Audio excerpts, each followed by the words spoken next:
Dios, cuando creó al ser humano, lo trajo de la séptima dimensión y lo colocó en un cuerpo teofánico de la sexta dimensión, y después lo trajo a este planeta Tierra y lo colocó en un cuerpo de carne creado por Dios del polvo de la tierra. Y luego tomó de su costado y tomó una costilla, y de ella le creó, le formó, le hizo a Adán una compañera. Y Adán dijo: esto es carne de mi carne y hueso de mis huesos, y la recibió. Dios le dio a esa compañera para reproducirse. Y encontramos que en el huerto del Edén estaba la serpiente, que era la más astuta, el animal más astuto de todos los animales, y era la raza de la serpiente parecida a la raza humana que Dios había creado, y tenía espíritu, pero no tenía alma, pero tenía lugar donde iba el alma, y ahí fue donde el diablo se metió, y el alma de la serpiente vino a ser el diablo, y por eso es en este planeta Tierra la primera manifestación del diablo en carne, y fue en carne animal, en la serpiente. Allí estaban dos personajes muy importantes en el huerto del Edén. Estaba Dios y estaba el diablo. Y esos eran Dios, Cristo, el árbol de la vida, y el diablo, el árbol de ciencia del bien y del mal. Y para poderse manifestar y reproducirse aquí en la tierra, esos árboles tenían que hacerse carne, y el diablo se hizo carne en la serpiente para reproducirse, y Eva se unió a la serpiente, el instrumento del diablo, a ese incrédulo que vino donde Eva y le dice: con que Dios ha dicho que no coman de los árboles del huerto del Edén. Y Eva le dice: no, lo que Dios ha dicho es que podemos comer de todos los árboles, pero del árbol de ciencia del bien y del mal no podemos comer, porque el día que comamos moriremos. Y la serpiente le dijo: no moriréis, sino que ustedes serán como dioses, sabiendo el bien y el mal. ¿Ven que fue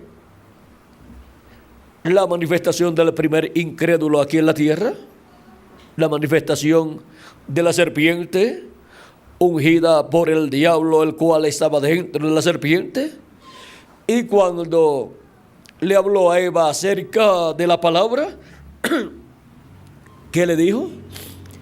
Le dijo que no morirían, y Dios había dicho que morirían si comían del árbol de ciencia del bien y del mal.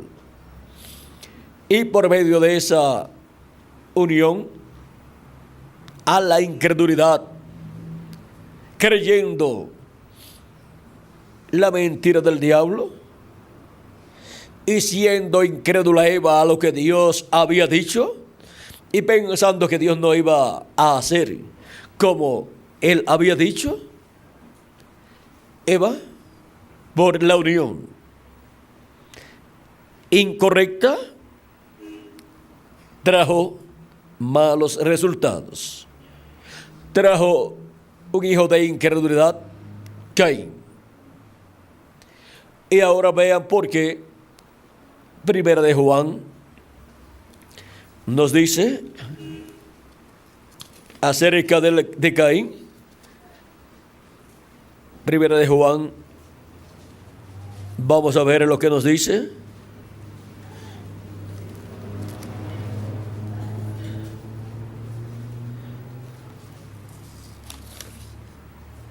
(3:12) dice algo que no podemos ignorar.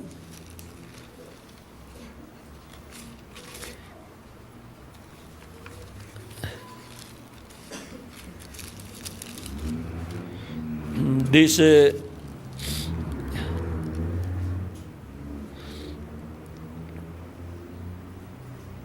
no como Caín, que era del maligno y mató a su hermano. ¿Y por qué causa le mató? Porque sus obras eran malas y las de su hermano justas. Ahora vean, como dice aquí Juan, que Caín era del maligno. ¿Y quién es el maligno? El diablo.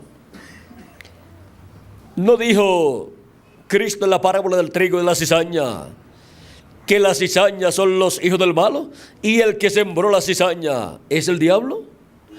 Y ahora la cizaña, como seres humanos o hijos del maligno, vean ustedes, fue allá en Génesis, en donde el diablo por medio de la serpiente sembró la cizaña, o sea, los hijos del malo aquí en la tierra. Y por eso cuando luego Eva da a participar a Adán de lo mismo, Eva concibe de Adán y tiene también un hijo llamado Abel. Y ahora vean ustedes, un hijo por medio de Eva era del maligno, dice la Biblia, no como Caín, que era del maligno y mató a su hermano Abel. Y ahora Abel no era del maligno, porque Adán no era el maligno. Y Adán vino ¿de quién? De Dios. Y ahora vean ustedes cómo el hijo del maligno, Caín, mató a Abel. Fue el primer homicida que hubo en la tierra. Fue el primer homicidio que se efectuó en la tierra. ¿Inspirado por quién? Por el diablo. Y vino de un hijo ¿de quién? Del diablo, un hijo del maligno. Y ahora vean ustedes cómo las palabras de Dios se están cumpliendo cuando eso sucede, porque en Génesis capítulo 3, verso 14 al 15 dice: y Jehová dijo a la serpiente: por cuanto esto hiciste, maldita serás entre todas las bestias y entre todos los animales del campo. Sobre tu pecho andarás y polvo comerás todos los días de tu vida. Y pondré enemistad entre ti y la mujer, y entre tu simiente y la simiente suya. Esta te herirá en la cabeza, y tú le herirás en el calcañar. Ahora, así como la mujer tendría simiente, también la serpiente tendría simiente, y habría enemistad entre la simiente de la mujer y la simiente de la serpiente. Y ahora encontramos que por medio de la mujer vino la simiente de Adán, pero también vino la simiente de la serpiente. Y ya cuando está Abel y Caín, ya vean la enemistad que hay ahí. Y Abel, siendo un pastor de ovejas, ofreció a Dios la ofrenda por el pecado, y Dios la recibió, un corderito. inmolado para Dios. Caín ofrecía a Dios de los frutos del campo, pero los frutos del campo no cubrían el pecado, y encontramos que con los frutos del campo no se estaba representando el sacrificio de Cristo, el Cordero de Dios, en la cruz del Calvario. Sin embargo, con el sacrificio del corderito que ofreció Abel a Dios, estaba representando, tipificando el sacrificio de Cristo, el Cordero de Dios. Por eso esos sacrificios del Antiguo Testamento de estos animalitos por el pecado eran la sombra, o sea, el tipo y figura del sacrificio de Cristo en la cruz del Calvario. Y por eso Dios aceptaba esos sacrificios. El primer sacrificio que fue hecho, lo hizo Dios por Adán y Eva, y le dio pieles para cubrir su desnudez. Y el último sacrificio, que sería por el pecado, ¿quién lo haría? Dios también. Por medio de su velo de carne llamado Jesús, el cual fue sacrificado en la cruz del Calvario. Y por eso es que de Cristo hacia acá no se necesitan más sacrificios por el pecado, porque ya fue hecho un sacrificio perfecto por el pecado. Y ahora la sangre de aquellos animalitos cubría el pecado, pero permanecía en la persona el pecado, pero cubierto con la sangre de esos animalitos, y por lo tanto estaba cubierto de la vista de Dios. Por eso es que el pueblo hebreo, igual Noé y otras personas, son llamadas justas. Por ejemplo, Lot fue llamado justo también, y sin embargo eran personas que cometían errores, eran personas que pecaban.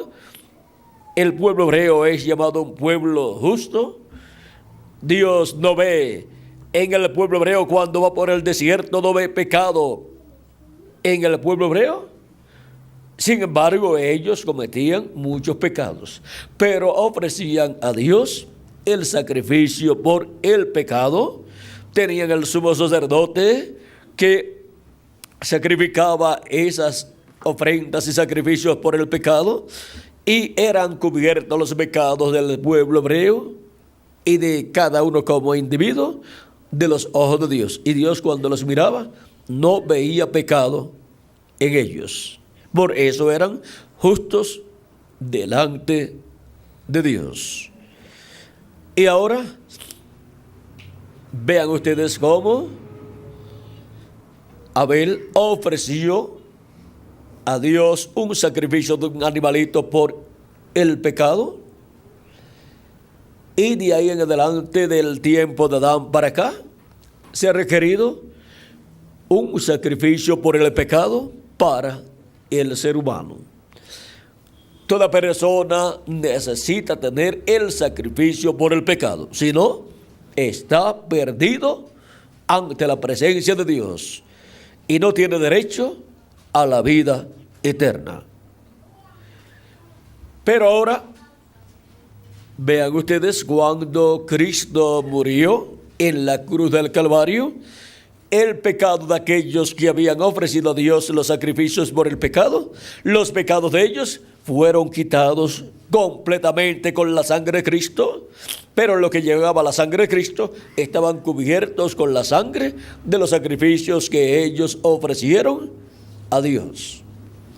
Y ahora vemos que cuando Cristo resucitó, resucitaron con Él los santos del Antiguo Testamento, y cuando Cristo ascendió al cielo, ascendieron con Cristo también los santos del Antiguo Testamento. Y por eso se abrieron las puertas eternas y entraron con Cristo, como dice el Salmo 24. Vamos a ver. Es un salmo profético donde dice: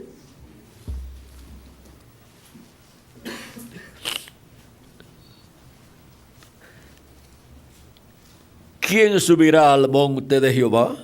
¿Y quién estará en su lugar santo? El limpio de manos y puro de corazón. ¿Y cómo una persona puede ser limpia de manos y pura de corazón? Pues lavando sus pecados. Y para los tiempos del Antiguo Testamento, solamente podía ser cubierto el pecado con la sangre de aquellos sacrificios que efectuaban. Pero ya en el Nuevo Testamento, los pecados son quitados con la sangre de Cristo. La sangre de Jesucristo nos limpia de todo pecado. No lo cubre, sino que lo quita. Y ahora, ¿quién es el que subirá al monte de Jehová? ¿Y quién estará en su lugar santo? El limpio de manos y puro de corazón. El que no ha elevado su alma a cosas vanas, ni jurado con engaño. Él recibirá de Jehová bendición y justicia del Dios de salvación. Tal es la generación de los que le buscan, de los que buscan tu rostro, oh Dios de Israel. Alzad, oh puertas, vuestras cabezas, y alzaos vosotras, puertas eternas, y entrará el Rey de gloria. ¿Quién es este Rey de gloria? Jehová el fuerte y valiente, Jehová el poderoso en batalla. Cuando Cristo resucitó y resucitaron con él los santos del Antiguo Testamento, luego cuando ascendió al cielo 40 días después de su resurrección, iban subiendo y decían: abrid, oh puertas eternas, vuestras cabezas, y entrará el Rey de gloria. Y dentro, allá en el cielo, preguntaban: ¿quién es este Rey de gloria? Y le contestaban los que iban con Cristo, los santos del Antiguo Testamento: Jehová el fuerte y valiente, Jehová el poderoso en batalla.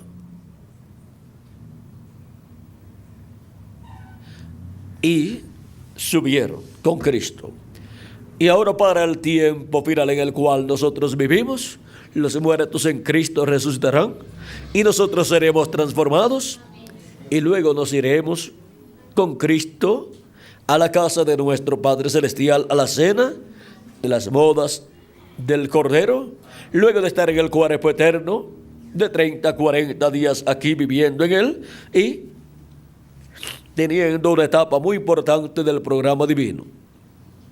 Y luego ascenderemos al cielo, seremos raptados, y se dirá de nuevo: alzad, oh puertas, vuestras cabezas, y alzaos vosotras, puertas eternas, y entrará el Rey de gloria. Y preguntarán: ¿quién es este Rey de gloria? Jehová de los ejércitos, Él es el Rey de la gloria. O sea, YHWH, porque ese es el nombre eterno de Dios.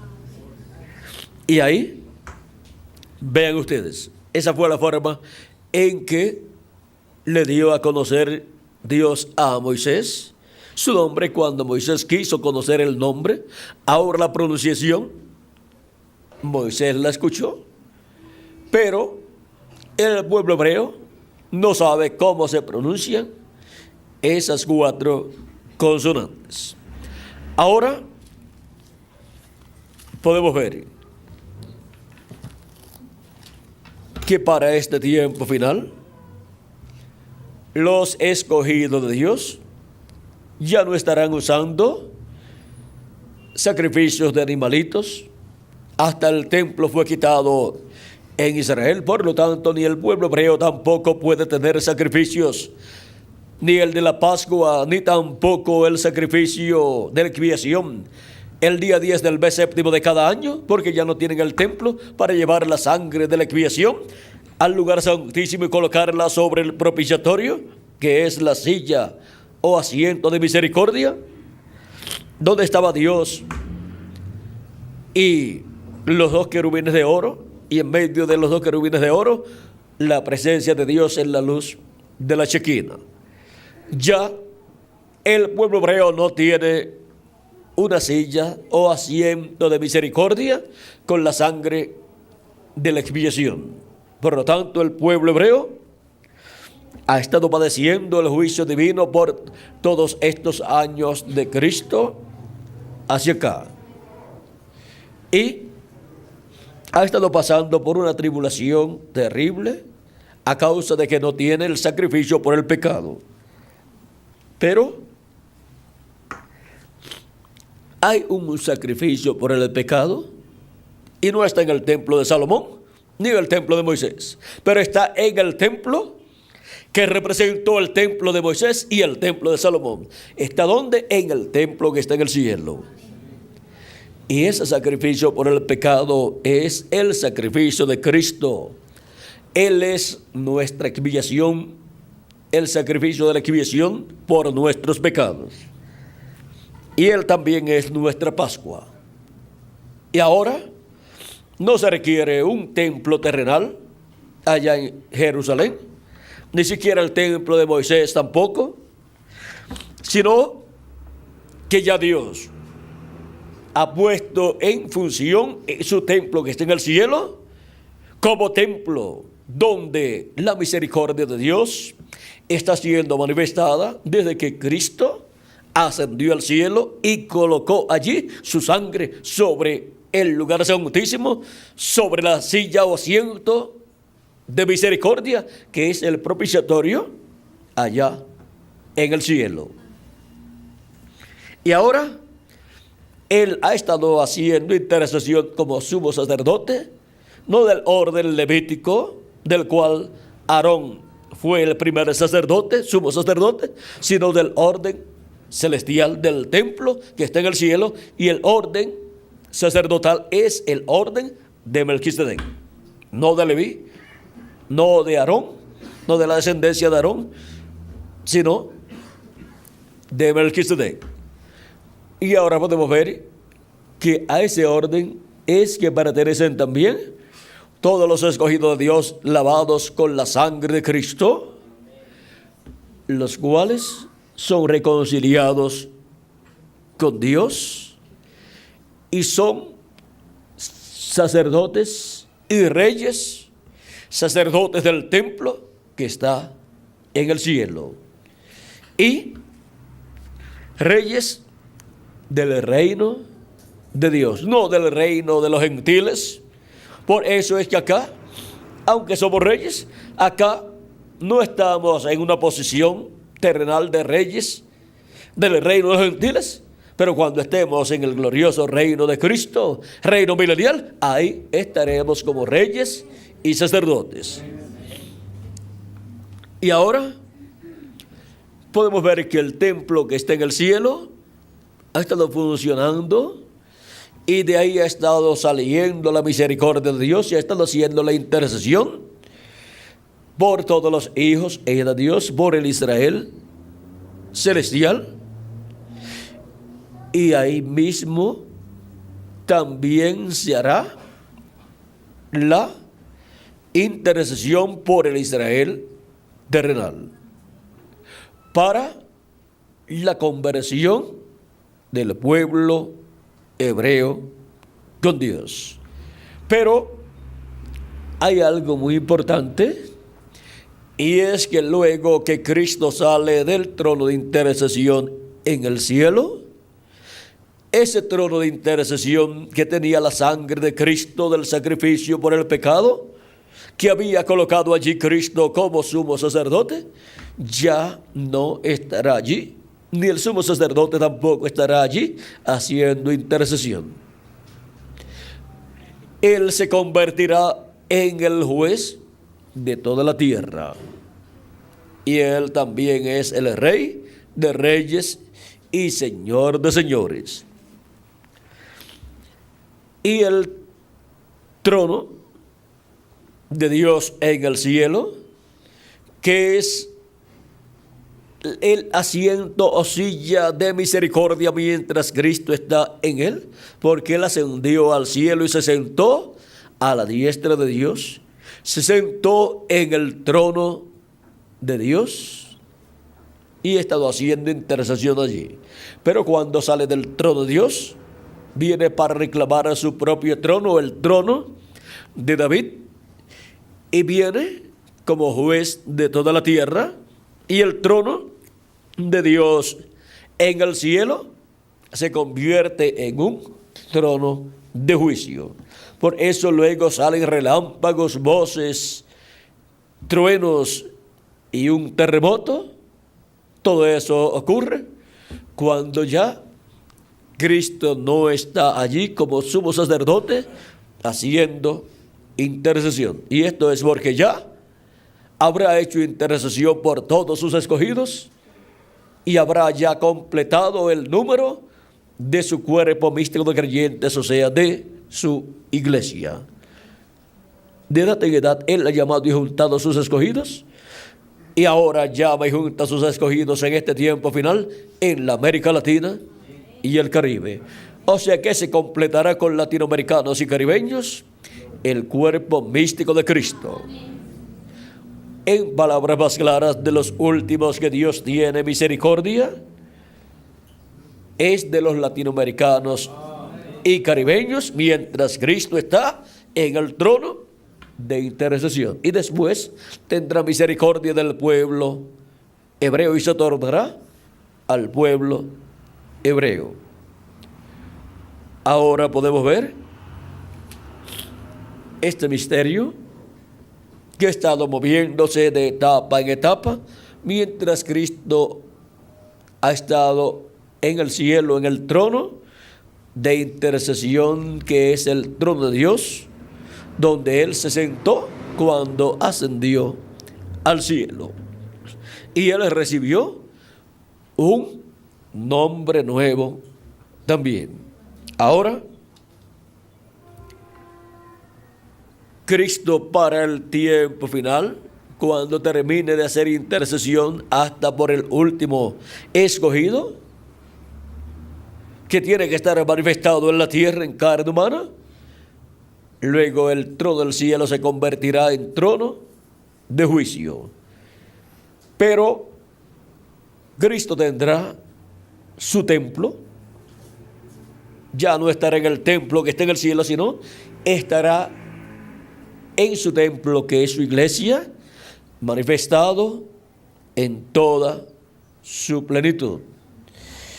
Y desde ese templo será extendida la misericordia de Cristo para el pueblo hebreo y para toda nación, pueblo y lengua, y para toda persona que vive en el planeta Tierra, para ese tiempo en donde Cristo saldrá del trono del Padre y vendrá a su iglesia, su templo espiritual. Y ahí estará, y desde ahí se hablará o misericordia o juicio para la raza humana.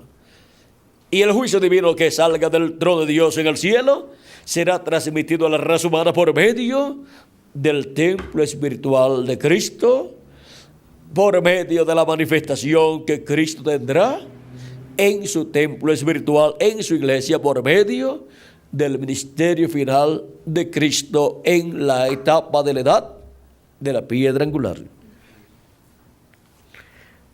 Ese es el orden del nuevo templo, que es la iglesia del Señor Jesucristo, para cuando esté terminada la construcción de ese templo espiritual de Cristo.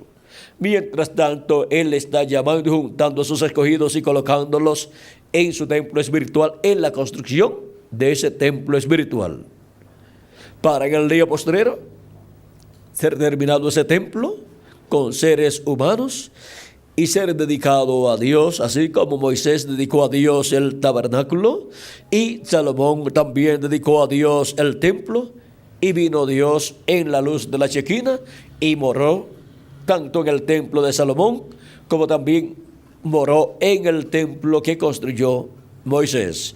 ¿Y donde moró?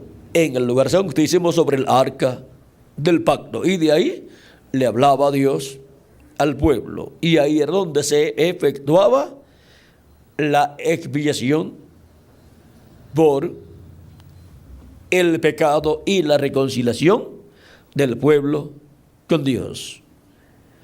Ahora podemos ver que para este tiempo final será dedicado el templo espiritual de Cristo, para morar Cristo en toda su plenitud en su templo y ser manifestado en su templo, y desde su templo llevar a cabo la obra correspondiente a este tiempo final, cuando los muertos en Cristo resuciten y nosotros los que vivimos seamos transformados. Entonces ya será un templo perfecto, un templo que habrá llegado a la perfección y estará dedicado a Dios, y Dios morará en toda su plenitud en ese templo. Y desde ahí Cristo obrará grandes maravillas y milagros que Él ha prometido para el día postrero.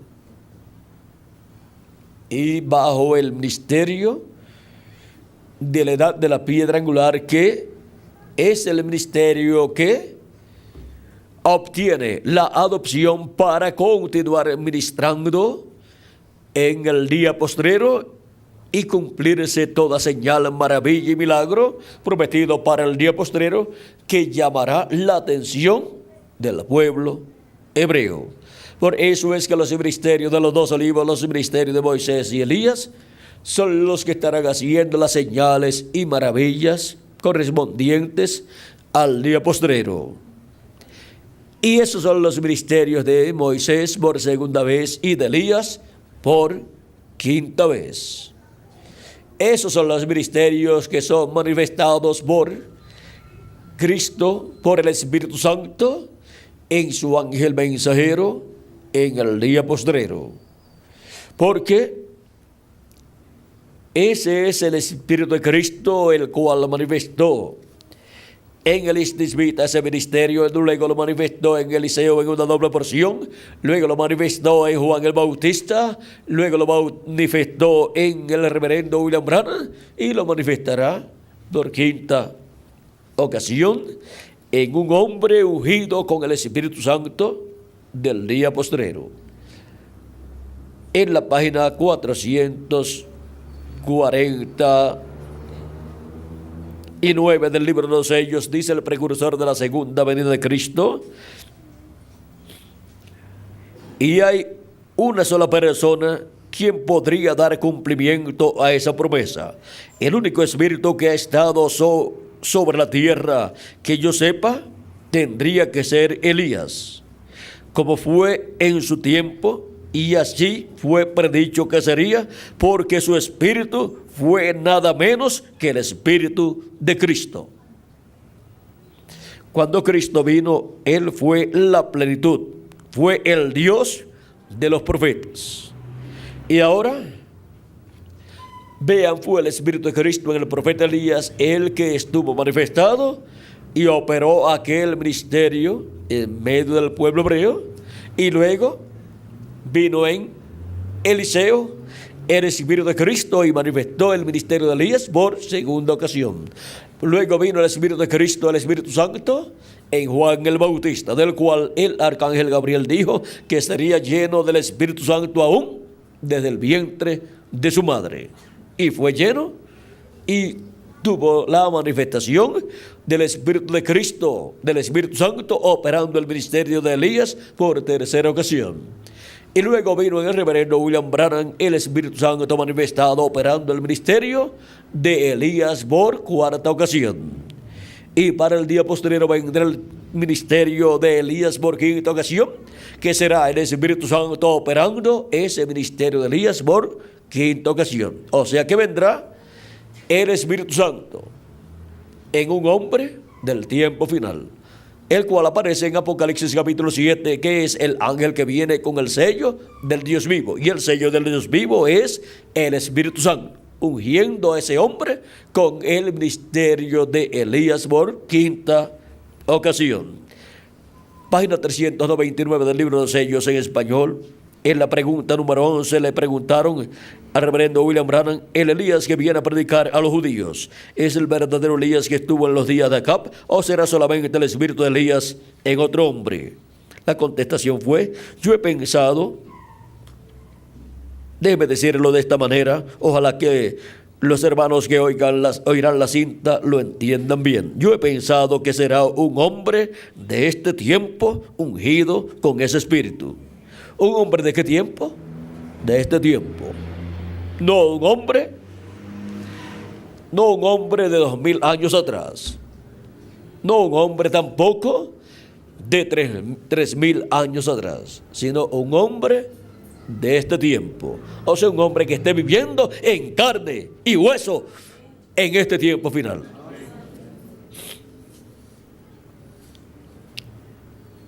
Porque ya cuando Elías ya había subido, cuando se fue en un carro de fuego, y Eliseo se encontró con los hijos de los profetas, ellos dijeron: el espíritu de Elías reposó sobre Eliseo. Es que Eliseo obró igual a Elías. Eliseo pidió una doble porción del espíritu que estaba en Elías, y vino el Espíritu Santo en Eliseo y operó el ministerio de Elías en una doble porción ministerial.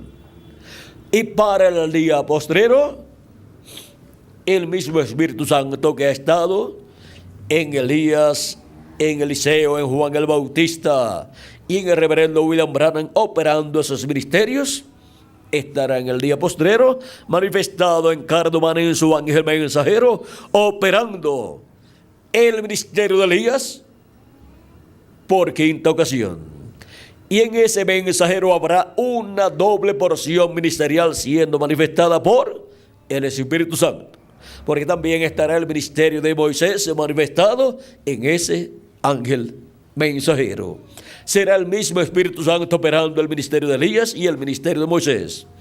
Y también el ministerio de Jesús estará manifestado en ese profeta, porque es un mismo Espíritu, el Espíritu de Cristo, el Espíritu Santo, operando el ministerio de Elías, el ministerio de Moisés y el ministerio de Jesús. Él puede operar todos los ministerios que Él quiera, porque Él es el dueño de todos los ministerios. Él operó todos esos ministerios en todos los profetas del Antiguo Testamento, y luego estaba en Jesucristo manifestado en toda su plenitud. Por lo tanto, en Jesús estaba el Espíritu que había operado todos esos ministerios del pasado. Por eso algunas personas pensaban que Jesús era Elías, otros pensaban que Jesús era Jeremías, otros pensaban que Jesús era Juan el Bautista, otros pensaban que Jesús era alguno de los profetas, y así por el estilo. Es que bajo la unción del Espíritu Santo, Jesucristo obraba como había obrado el Espíritu de Cristo a través de los profetas del Antiguo Testamento.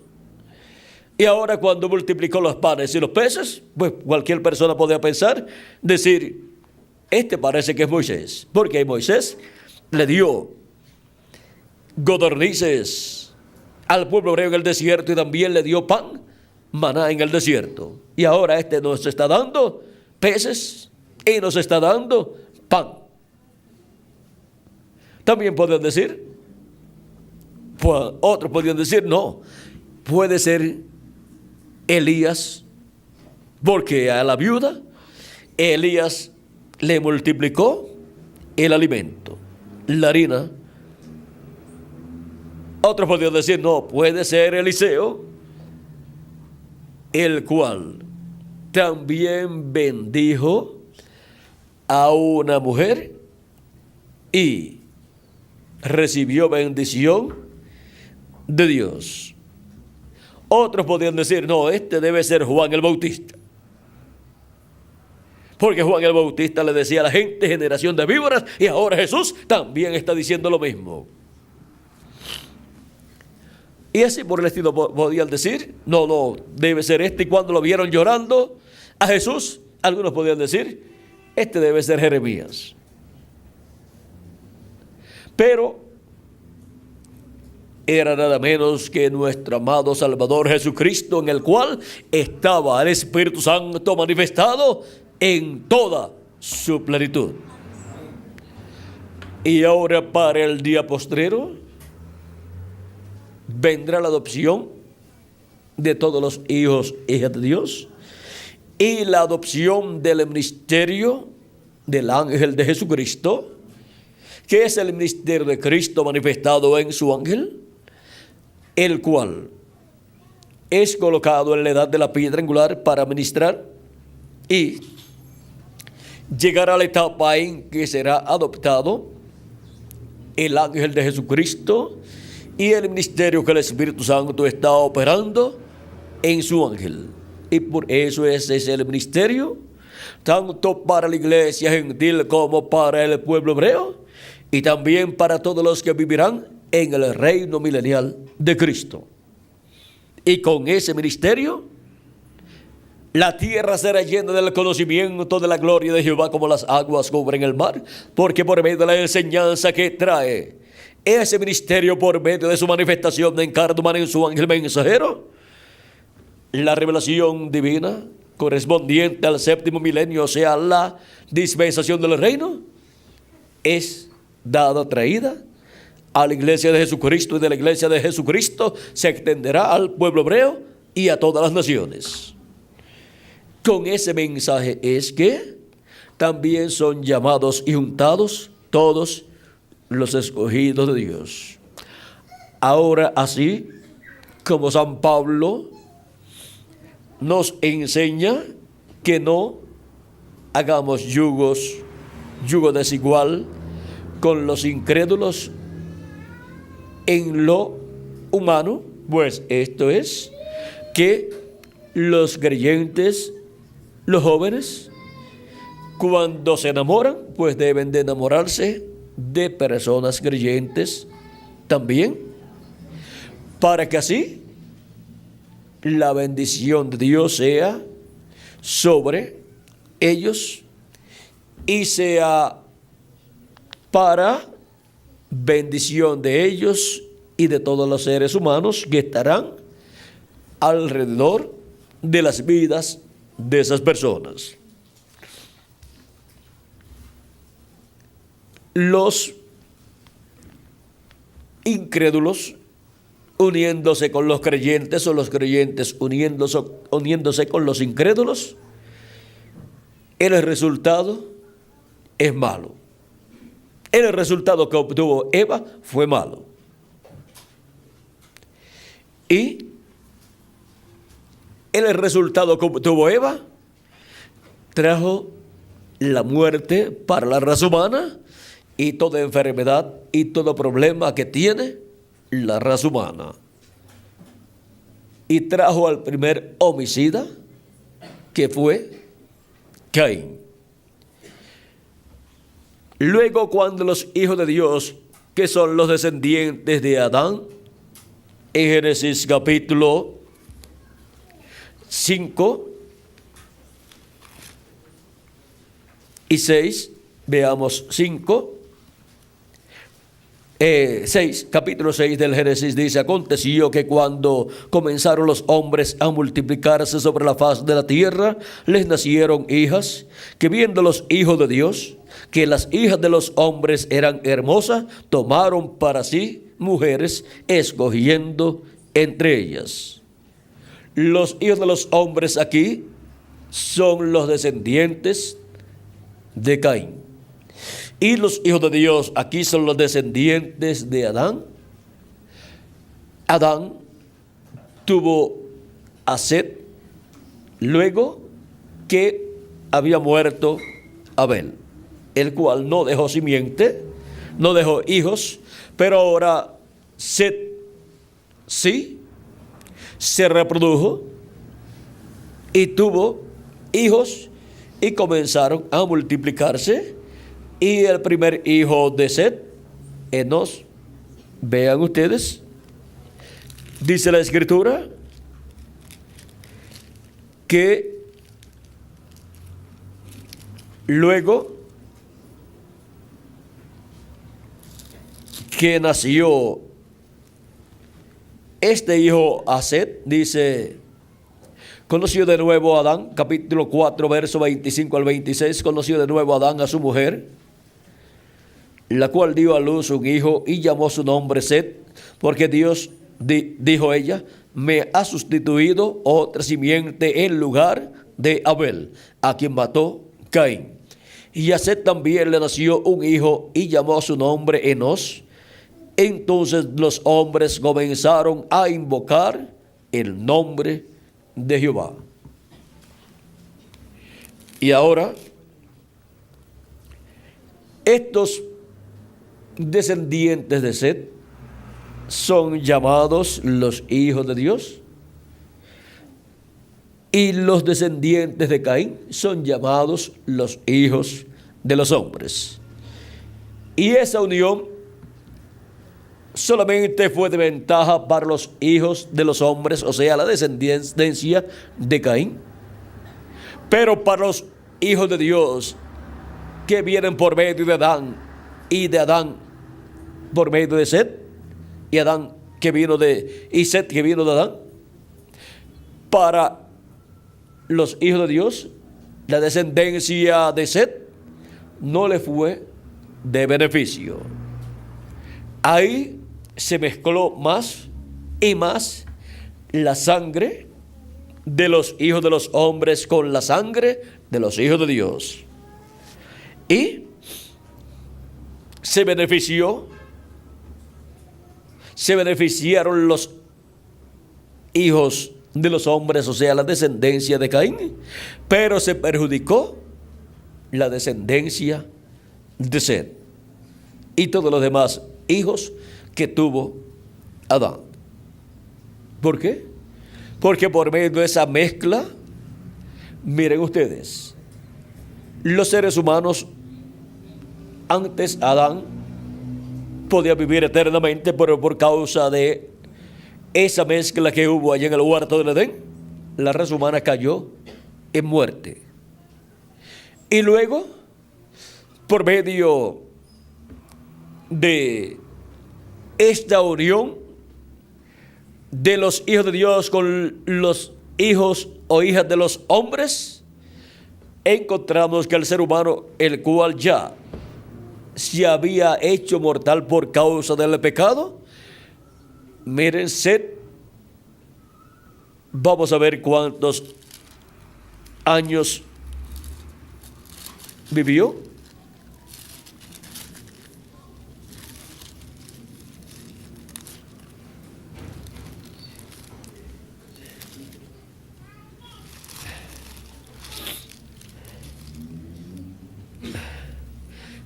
Adán vivió 930 años y murió. Set vivió 912 años y murió. Enos, el hijo de Set, vivió 905 años y murió. O sea, en el capítulo 5 del Génesis, ahí está toda esta historia de los años que ellos vivían. Miren, a los 130 años fue que Adán tuvo a Set, engendró a Set. Un hombre a los 130 años, en la actualidad, ¿dónde está? Está bien dormidito su cuerpo físico, bajo la tierra o en algún otro lugar donde lo hayan llevado. Pero ahora, Adán está jovencito todavía. Vivió 930 años después, vean ustedes, después del pecado ya vino a ser mortal, pero miren, 930 años. O sea que 130 años es como, ¿cuánto diríamos? Como una séptima parte de 930 años, más o menos.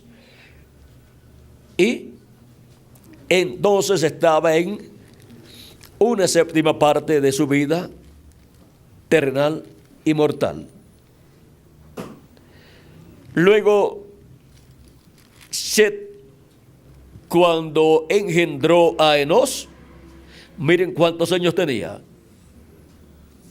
vivió Set 105 años y engendró a Enos. En la actualidad, una persona que a los 100 años engendró un hijo, pues dicen, aquel viejito engendró un hijo. Pero ahora miren, Set vivió 912 años, por lo tanto, a los 105 años todavía estaba en una novena parte de su vida. Era un jovencito.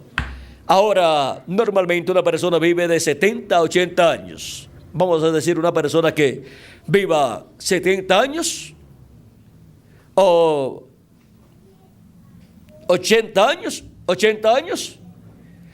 una octava parte de su vida. La octava parte de su vida, ¿cuánto sería? 10 años. O sea que Set aquí, con 105 años, estaba como un jovencito de 10 años más o menos. No en estatura, sino en tiempo, porque le faltaban todavía 807 años para morir. Ahora, vean ustedes, encontramos que esta cantidad de años así llegó hasta Lamed, que vivió 777 y murió. Y después Noé vivió, ¿cuánto? Noé vivió 600, vamos a ver cuántos años. Vamos a ver a los cuántos años murió Noé.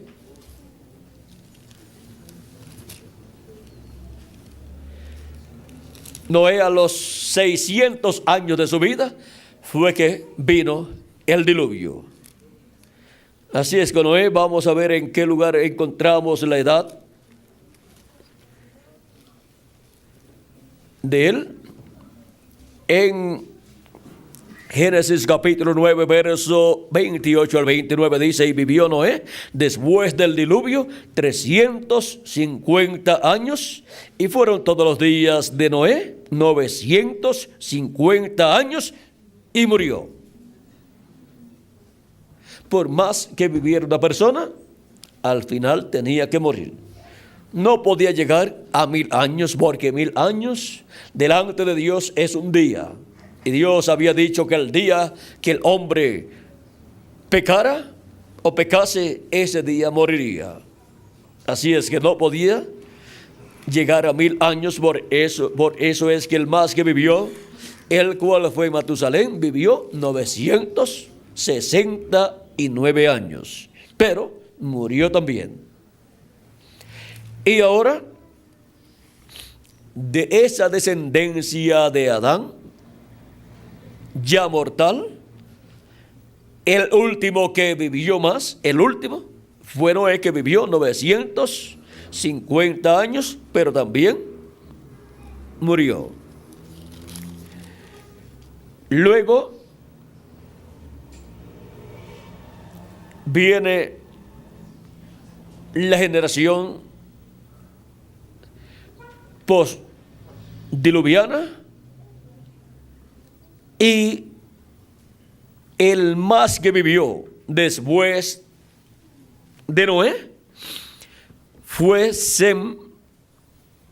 Vamos a ver. Estas son las generaciones de Sem. Sem, de edad de 100 años, engendró a Arfaxad 2 años después del diluvio, y vivió Sem después que engendró a Arfaxad 500 años, y engendró hijos e hijas. O sea, vivió 500 años después que engendró a Sem, y engendró hijos e hijas. Y ahí terminó su vida.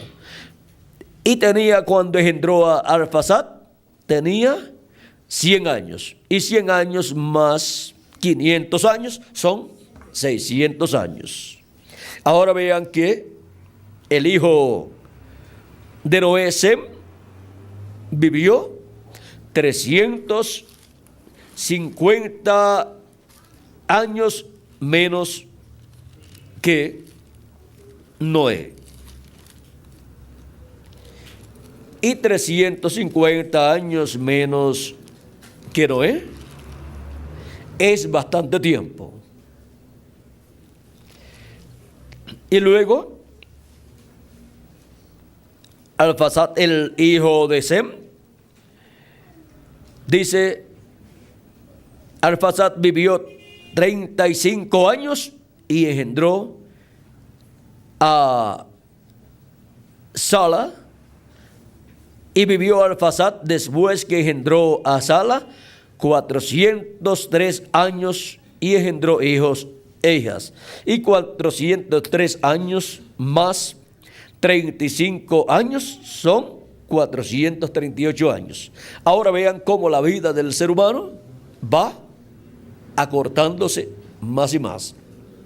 La vida de esta descendencia de Adán por medio de Set.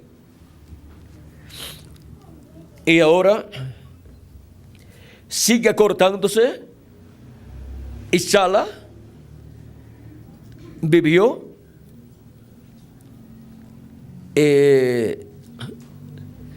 Sala vivió 30 años y engendró a Eber.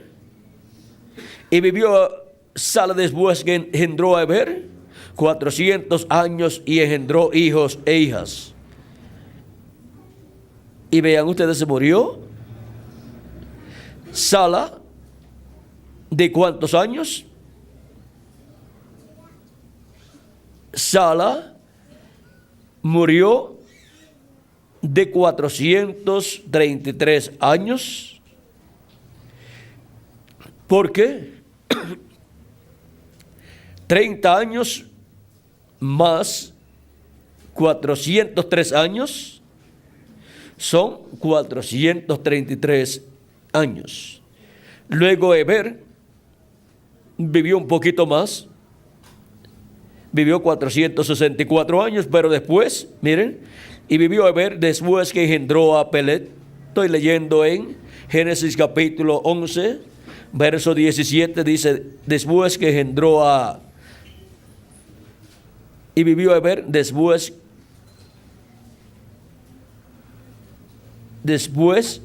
vamos a ver, Eber vivió 34 años y engendró a Peleg. Y vivió Eber después que engendró a Peleg 430 años y engendró hijos e hijas. Y 430 años más 34 años son 464 años. Pero ahora miren a Peleg, dice, y vivió Peleg, y Peleg vivió 30 años y engendró a Reú. Y vivió Peleg después que engendró a Reú 309 años y engendró hijos e hijas. Y 309 años más 30 años son 200. Vamos a ver. 209 años, corrido, 209 años más 30 años son 239 años. Ahí se le cortó la vida. Ahí casi por la mitad o a la mitad de lo que había tenido su padre Eber. Y de ahí sigue bajando la edad de ellos. Y si siguen leyendo a través de la Biblia, ustedes encontrarán que siguió bajando la edad de las personas. Miren, y Nacor, el padre de Taré, vivió 148 años. Después Taré vivió cierta cantidad de años. Y de Abraham se dice que vivió unos 175 años. Vamos a ver dónde está el tiempo que vivió Abraham. Y ahora, para la generación en la cual nosotros vivimos, una persona que vive 175 años, ese es un campeón. Pero miren, antes de Abraham y antes de Noé, pues vivían 800 y 900 años y 900 y algo de años. Pero vean ustedes, a causa del pecado y de la mezcla de las razas, de la raza de los hijos de Dios con la de los hijos de los hombres, que son la descendencia del maligno, la descendencia de Caín, y por consiguiente la descendencia del maligno por medio del engaño de la serpiente a Eva. Ahora, miren ustedes, la vida del ser humano se ha ido acortando. Y en la sangre de los seres humanos tenemos una mezcla, la cual es negativa para el ser humano. Ahí están los diferentes genes dañinos para el ser humano. Y ya la ciencia ha ido descubriendo los diferentes genes, por ejemplo, los que causan tal enfermedad o esta otra enfermedad y así por el estilo.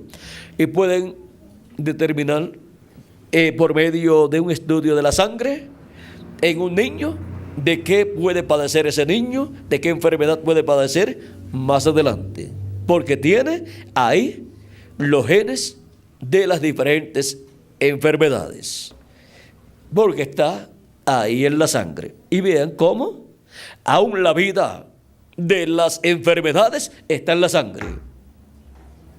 Y ahora dice la ciencia que si puede sacar ese gene de ahí, entonces la persona pues no tendrá esa enfermedad. También han encontrado ahí el gene que produce la vejez. Si lo pueden sacar, pues ya entonces el ser humano puede resolver bastantes problemas de su vida. Pero eso Dios lo va a resolver. ¿Saben ustedes una cosa? Que ya Dios nos ha dado una sangre nueva, la sangre de nuestro amado Señor Jesucristo, que nos limpia de todo pecado, y con la transformación de nuestros cuerpos y la resurrección de los muertos en Cristo, tendremos una nueva sangre en ese nuevo cuerpo, el cual no tendrá esos genes, ni de enfermedades, ni de vejez, ningún gen de muerte, sino todo será de vida. Esa es la sangre de Jesucristo. De esa sangre es que nosotros venimos, la cual hemos recibido. Y ahora, vean ustedes, nos limpia de todo pecado. Quita el pecado, lo desintegra. Y ahora nosotros en el nuevo cuerpo no tendremos los problemas que tenemos en este cuerpo. Pero mientras estamos en este cuerpo, nosotros aprovechamos bien el tiempo sirviéndole a nuestro amado Señor Jesucristo, trabajando en su obra y siendo fieles a Él. ¿Y cómo podemos ser fieles a Él? Siendo fieles a su palabra, siguiendo sus enseñanzas para nosotros. Y ahora, así como nos enseña San Pablo que no se puede hacer yugo desigual con los infieles, ahora veamos que mujeres en la Biblia representa iglesias. Por lo tanto, la iglesia que nació el día de Pentecostés fue representada en Eva, como también está representada en Sara y también está representada en María, pero al caer ya no puede llevar la representación de María hasta que llega a este tiempo final, en donde María es tipo y figura de la iglesia del Señor Jesucristo. Y ahora vean ustedes, así como la serpiente engañó a Eva, San Pablo dice: me temo que vuestros sentidos sean extraviados o engañados.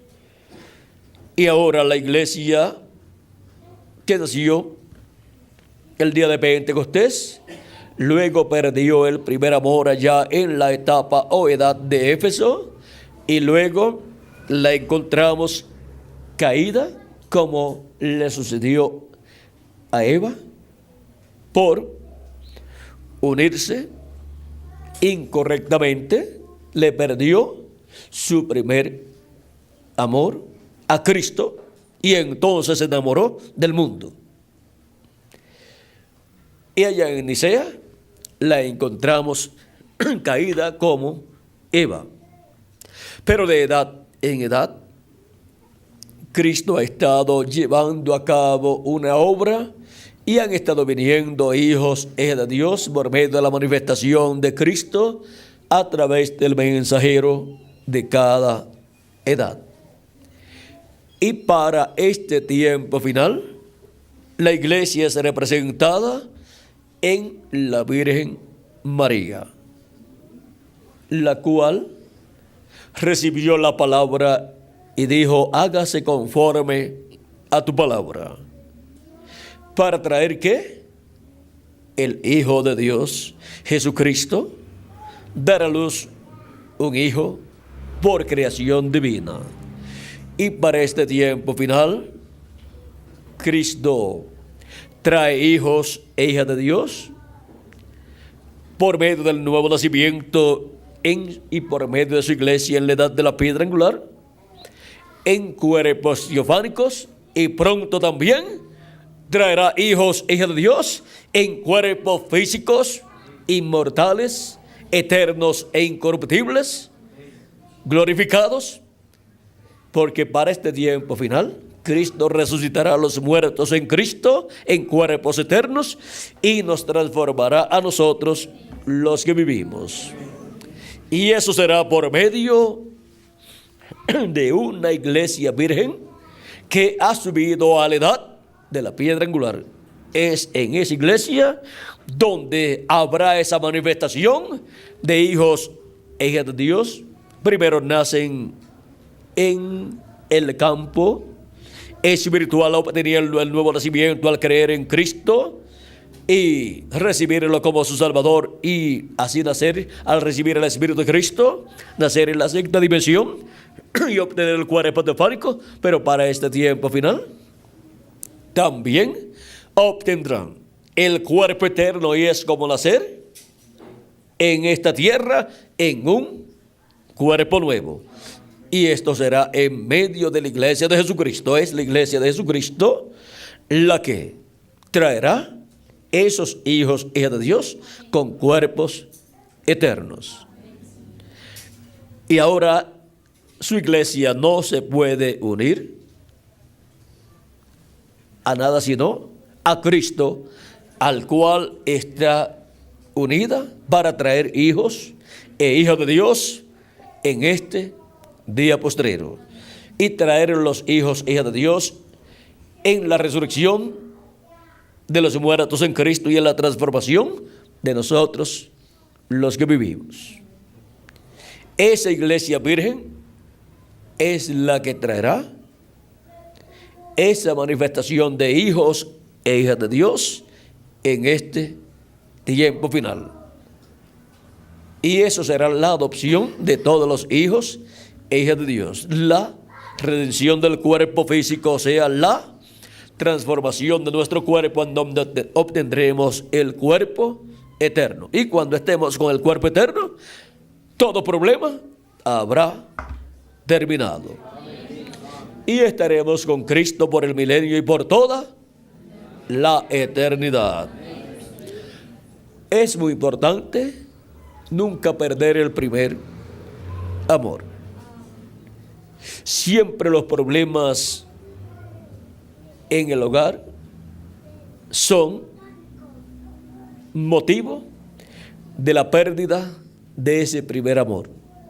No puede la persona dejar que se enfríe ese primer amor, porque después vienen problemas si pierde uno de los dos el primer amor, como le pasó a la iglesia en la edad de Éfeso, de la cual Cristo dice que había perdido su primer amor, su amor a Cristo, y por eso se unió al mundo y produjo así los muchos problemas que existen en el cristianismo y en las muchas interpretaciones y muchos productos híbridos en medio del cristianismo, o sea, muchos Caínes. Bueno, hemos visto los problemas que se obtienen cuando se hace una unión mala, una unión incorrecta. Pero cuando se hace una unión correcta, entonces el producto es grandes bendiciones para las personas y para todo el cuerpo místico de Jesucristo. Una mala unión trae malos resultados. Una buena unión trae buenos resultados. Y cuando se tiene una buena unión, entonces vigile que no se enfríe ese primer amor. Hay que mantenerlo siempre para que así no se pierda la bendición que hay en esa buena unión que se ha hecho. Y dele gracias a Dios por esa bendición tan grande. Pero los que no hayan hecho una buena unión y su compañera o su compañero no sea un creyente, pues ya se metió en ese problema, o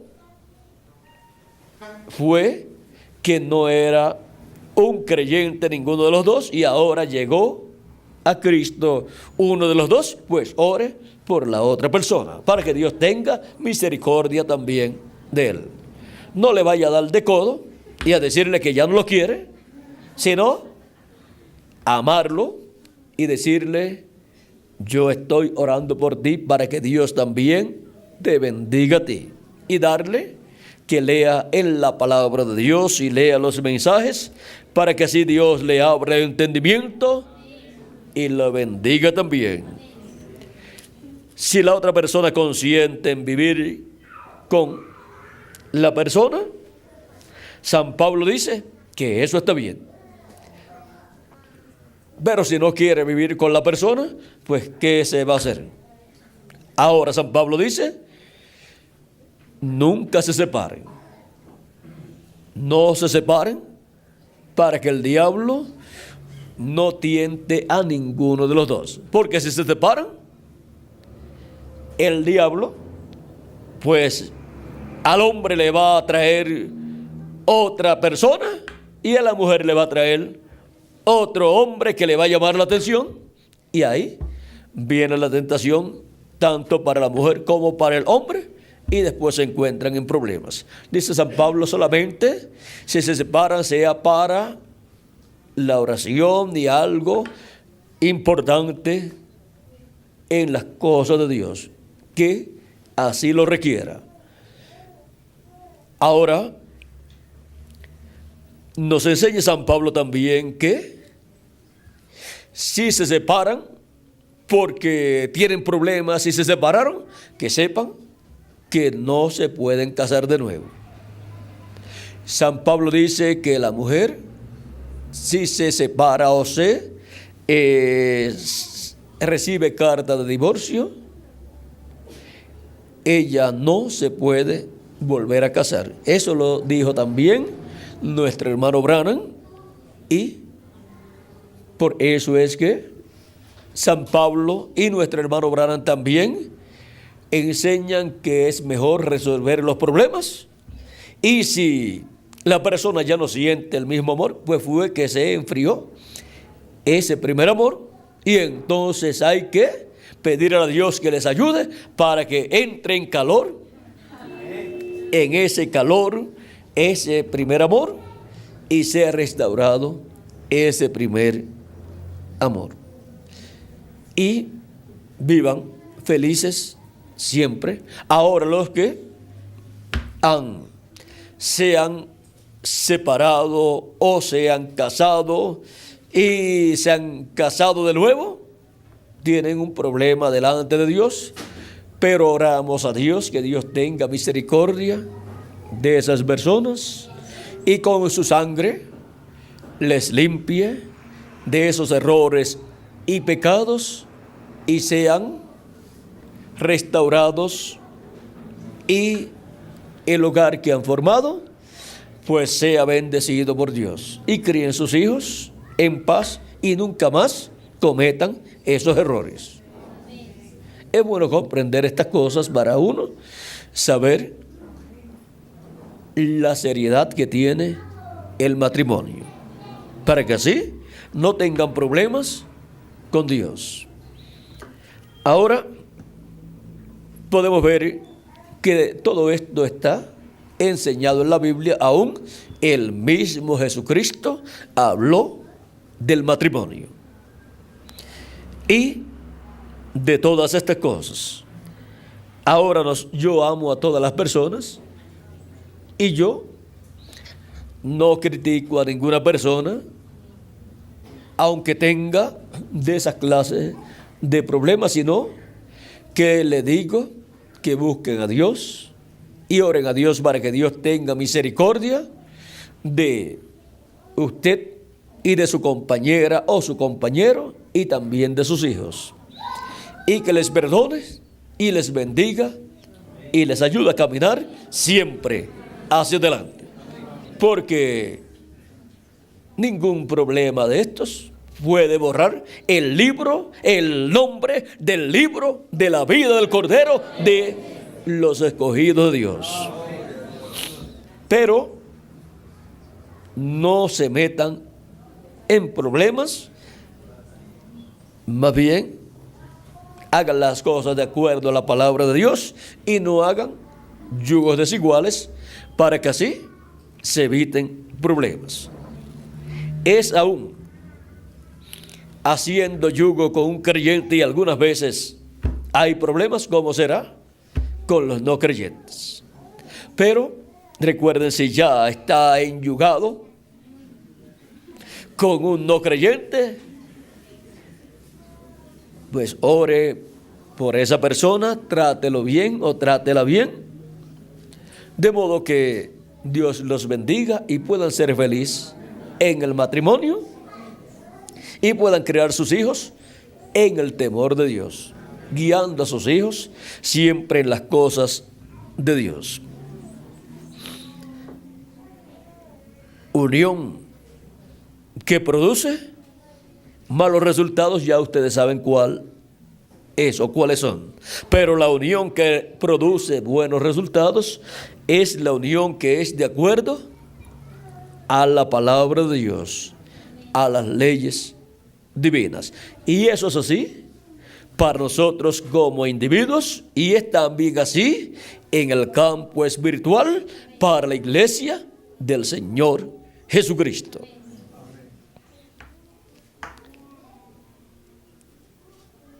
Unión que produce buenos resultados.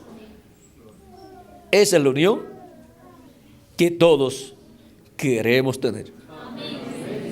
Tanto en lo humano como también en lo espiritual. Y la unión con Cristo de cada persona es la que produce los buenos resultados. Y para nuestro tiempo, así como hubo en cada edad una manifestación de Cristo en el Espíritu Santo por medio del mensajero y la unión con Cristo en esa manifestación en cada edad, produjo buenos resultados porque produjo los hijos e hijas de Dios de cada una de esas edades. Y para este tiempo final, Cristo estará en su iglesia en la edad de la piedra angular manifestado en su ángel mensajero, y la unión con Cristo en su manifestación final producirá buenos resultados también. Producirá la edad correspondiente a este tiempo y los hijos de esa edad de la piedra angular, y producirá la resurrección de los muertos en Cristo y la transformación de nosotros que vivimos y el rapto o arrebatamiento de los escogidos de Dios para ir a la cena de las bodas del Cordero. Miren todos los buenos beneficios que producirá la unión con Cristo en este día postrero en la edad de la piedra angular. Ha sido para mí una bendición grande estar con ustedes dándoles testimonio de estas dos clases de uniones, de la unión que produce malos resultados y de la unión que produce buenos resultados. Y que Dios nos ayude a todos para siempre hacer las cosas conforme a la palabra de Dios, para así obtener los buenos resultados. Que Dios les continúe bendiciendo a todos, que Dios les guarde y les prospere espiritualmente y materialmente, y les llene de su amor divino y el amor para con Cristo sea ese primer amor todos los días de nuestra vida. Ese primer amor que hemos sentido por Cristo permanezca sin nunca enfriarse. Permanezca ese primer amor por Cristo en nuestra edad, la edad de la piedra angular, y en nuestra dispensación. Y de parte de Cristo permanecerá ese amor siempre hacia nosotros. Y de mi parte hacia ustedes también permanecerá ese primer amor. Y de parte mía para Cristo también. Y de parte de ustedes también. ¿Saben ustedes una cosa? Que nuestra edad, la edad de la piedra angular, es la edad del amor divino. Y ese amor divino nunca se enfriará. Ese amor divino permanecerá y con el fuego del Espíritu de Dios manifestado todos los días de nuestra vida terrenal, en este cuerpo terrenal, y luego en el cuerpo nuevo, en el cuerpo glorificado. Siendo la edad del amor divino, vean ustedes, es la edad donde no se apagará el fuego del amor por Cristo en los hijos e hijas de Dios, de la edad de la piedra angular y de la dispensación del reino, porque nos hemos unido a Cristo, y eso produce los buenos resultados que Él ha prometido para todos nosotros. Bueno, que Dios le continúe bendiciendo a todos, que Dios le guarde, y muchas gracias por vuestra amable atención. Dejo nuevamente con nosotros al reverendo Miguel Bermúdez Marín para continuar y finalizar nuestra parte en esta ocasión. Esa es la mejor unión que el ser humano puede hacer, y es con Cristo, nuestro Salvador. Y esa es la que produce los mejores resultados que puede producir una buena unión.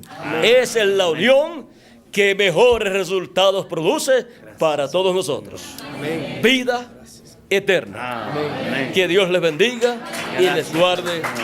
a todos. Amén.